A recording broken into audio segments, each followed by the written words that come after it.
যে দলই ক্ষমতায় আসে তারা যেন এদেশের প্রত্যেকটি মানুষের আমানতের প্রতি সম্মান প্রদর্শন করে। আমাদের যুব সমাজ, ছাত্র, তরুণ এবং সমস্ত মানুষ একটাই স্লোগান তখন বারবার দিচ্ছিল, উই ওয়ান্ট জাস্টিস। এই সামাজিক সুবিচারটা বাংলাদেশের জনগণ একেবারেই পায়নি, বঞ্চিত। সুবিচার যদি প্রতিষ্ঠিত হয়, এটা শুধু হাইকোর্ট, সুপ্রিম কোর্টে, জজ কোর্টে হবে না, ম্যাজিস্ট্রেট কোর্টে হবে না, এটা প্রত্যেকটি পরিবার থেকে শুরু করে রাষ্ট্রের সর্বোচ্চ চূড়া পর্যন্ত সুবিচার কায়েম হবে ইনশাআল্লাহ। এই সুবিচার কায়েম না হওয়া পর্যন্ত স্বাধীনতা বারবার অর্জন করলেও তার সার ভোগ করা আমাদের পক্ষে সম্ভব হবে না। এই জন্য সুবিচারের এই বীজতলা তৈরি করা এখন এই জাতির দায়িত্ব। যারা এখন সরকার পরিচালনায় আছেন, আমরা যারা রাজনীতির মাঠে আছি, আপনারা যারা বিভিন্ন পেশায় নিয়োজিত আছেন, এই জায়গাটা তৈরি করা এখন সমন্বিতভাবে আমাদের সকলের দায়িত্ব।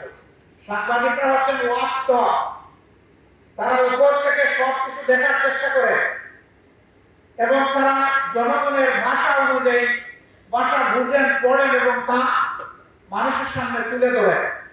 এ কারণেই তাদেরকে বলা হয় জাতির বিবেক। কিন্তু সেই বিবেকগুলো গত 15 বছর, 15.5 বছর আফসোসের বিষয়, তারা বিবেক অনুযায়ী তাদের দায়িত্ব পালন করতে পারেননি। তাদের উপরে অত্যাচারের খড়গ নেমে এসেছে, সাংবাদিকদেরকে হত্যা করা হয়েছে, সামান্য একটি স্ট্যাটাস অথবা একটি রিপোর্ট ছাপার অভিযোগে তাদেরকে টেনে হেসে জেলে নেওয়া হয়েছে, জাতির বিবেককে কারাবন্দী করা হয়েছে, তাদেরকে হুমকি ধমকির মধ্যে রাখা হয়েছে, অদৃশ্য উপরের নির্দেশের কথা বলে তাদের কলমকে অচল করে দেওয়া হয়েছে, তাদের মুখে এক ধরনের তালা ঝুলিয়ে দেওয়া হয়েছিল। 5 তারিখের পর থেকে হাতের কলম মুক্ত হয়েছে, বুকের তালাও সরে গিয়েছে। আমরা চাই যে এটা যেন এই মুক্তি এবং তালা সরে দেওয়া এটা যেন চিরদিনের জন্য হয়। অনেক সংবাদপত্র সংবাদের নামে, নিউজের নামে নিজেদের ভিউজ তুলে দেয়, তার ভিতরে যা খেলে যে চিন্তা, তিনি যা চান সেটা নিউজের নামে চালায় দেন। এটা আসলে জনগণের জন্য, সমাজের জন্য কল্যাণকর নয়।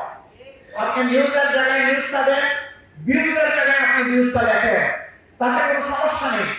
জনগণ আপনার ভিউজ যদি কবুল করে আমাদের কোনো আপত্তি নেই।